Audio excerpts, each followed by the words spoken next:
Right to disconnect rules are in force from today. Now, for most workers, it means they'll have the right to refuse unreasonable contact from their bosses outside their working hours. The new law is opposed by some business leaders who argue it will crush productivity and create a lawyer's picnic.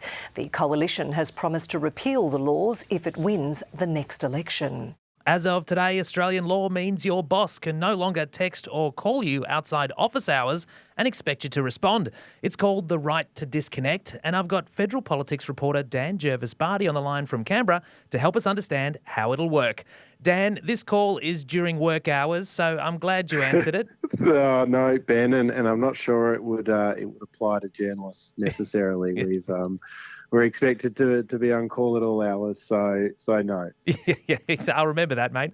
And now, can you give us a quick recap of how the right to disconnect legislation came about in the first place? Sure. So as you know, and as your listeners know, the federal government has passed a whole suite, multiple waves of industrial relations laws this term, and as part of those, there was a debate last year about a whole suite of legislation that related to cabals, some related to labour hire.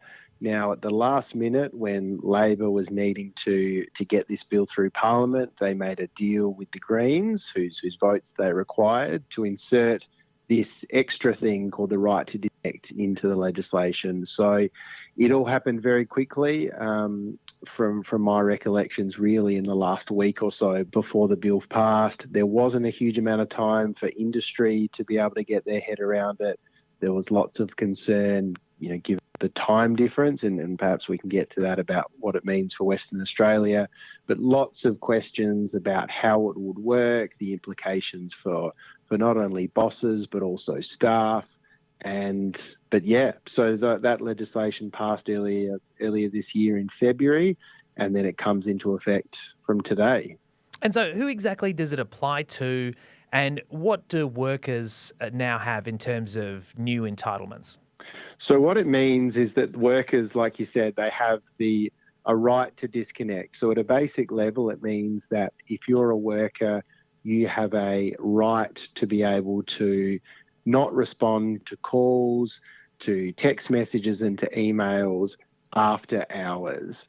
So everybody in their employment contract would have hours of work, and now it means that outside of those, you're not required to sort of be constantly checking your phone. Now, the critical thing here, and this is one of the subjects of the debate today, is it applies, you're allowed to not monitor that contact, so long as not monitoring it is not unreasonable.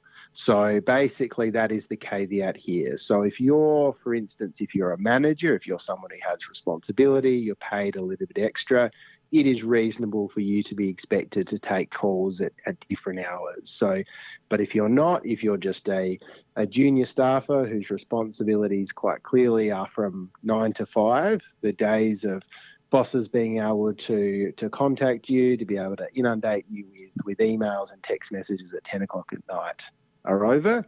But there is that question of what is reasonable, what is unreasonable, and that's going to be the question going forward as workplaces try to get their head around this. Yeah, well, so what has been the response from businesses and the opposition? I saw Albo today tried to pitch the new legislation as a way to actually boost productivity because it would keep workers more focused during their 9 to 5s. Well, that was a direct response to the concerns from business groups, and those concerns emerged really as soon as this proposal was put on the table back when the government was in negotiations with the Greens, and now they're again raising concerns as the laws come into effect. So the concern from business, the Australian Chamber of Commerce and Industry and the Business Council of Australia, is around this question of confusion, that bosses and staff won't know what the obligations are, what the requirements are. Obviously, we've become all very familiar with flexible work during the pandemic, of course. Now, what is this going to mean for people who work irregular hours, for instance?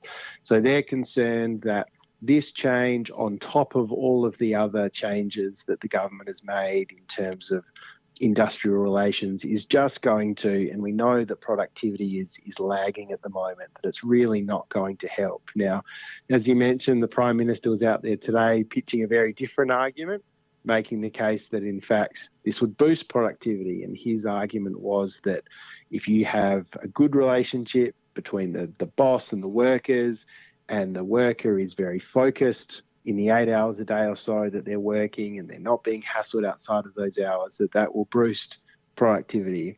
Not sure that explanation is going to appease the bosses, but that's the way that the Prime Minister is selling it. So, and I guess separately, in terms of the politics of this, the coalition has promised to repeal it.